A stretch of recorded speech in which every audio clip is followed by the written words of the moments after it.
Hey,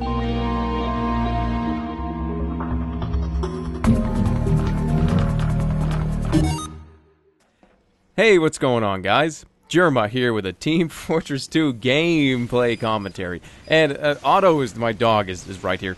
I'm not talking to you. I'm talking to other people. What are you doing? Alright, anyways, I'm playing as the Pyro tonight with the reserve shooter. And we're going to talk about this weapon. We're going to break it down. We're going to discuss why you should use it, the mentality you should be in when you use it. And before we get right into this here, I'm not using the degreaser. I'm using the default flamethrower. And that's going to, a lot of people right off the bat are going to go, what the hell are you doing? Put on the degreaser. Why are you using the regular flamethrower? My God, I'm going to punch you. Well, here's the reason. When I put on the degreaser and the reserve shooter, I don't know, leave me a comment if you get this as well. A lot of times I'll try to compression blast somebody and quick switch over to the reserve shooter. And I don't compression blast them at all. I just switch right over to the reserve shooter and nothing happens. And I feel like I'm glitching out the game or something, where I'm trying to do it too fast and it's in my head. So I figured, okay, I'm going to go to the regular flamethrower, take my time with this, just get them in the air, and then switch and try and get one shot off. And it seems to be working quite well for me. And something I was thinking about, especially when I started watching this gameplay back, is why am I lighting people on fire?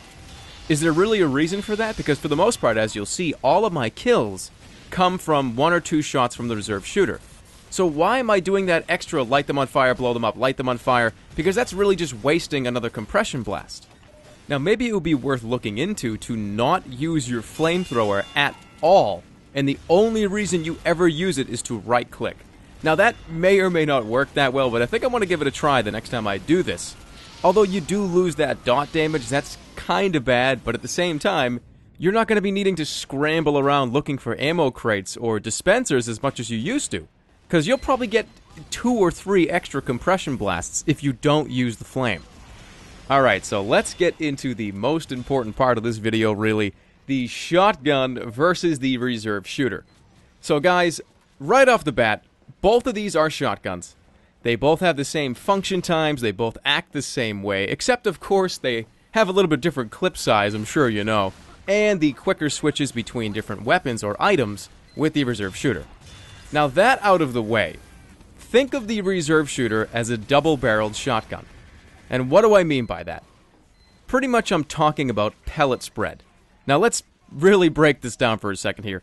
If I launch somebody in the air, on average with the reserve shooter, I'm probably, depending on where they're standing, I'm probably going to do 40 to 80, maybe 50 to 80 damage if I'm good and close or at medium range.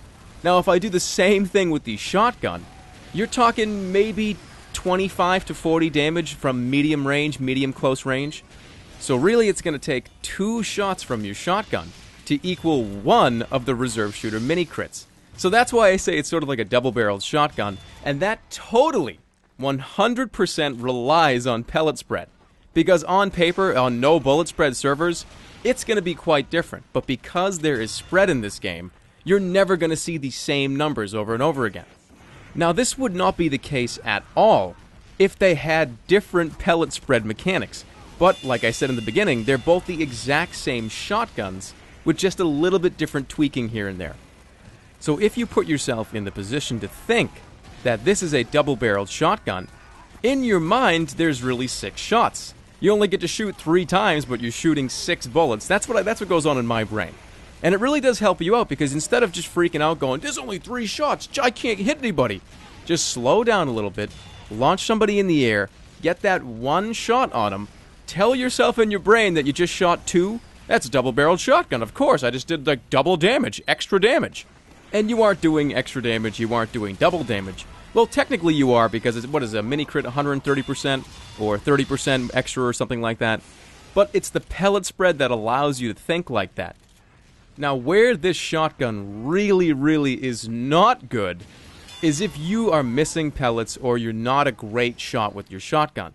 Because if you miss once or you miss twice, it's like missing 4 or 5 times with the normal shotgun. So I would say before equipping the reserve shooter, try and get more confident with your regular shotgun. And can you guys hear that?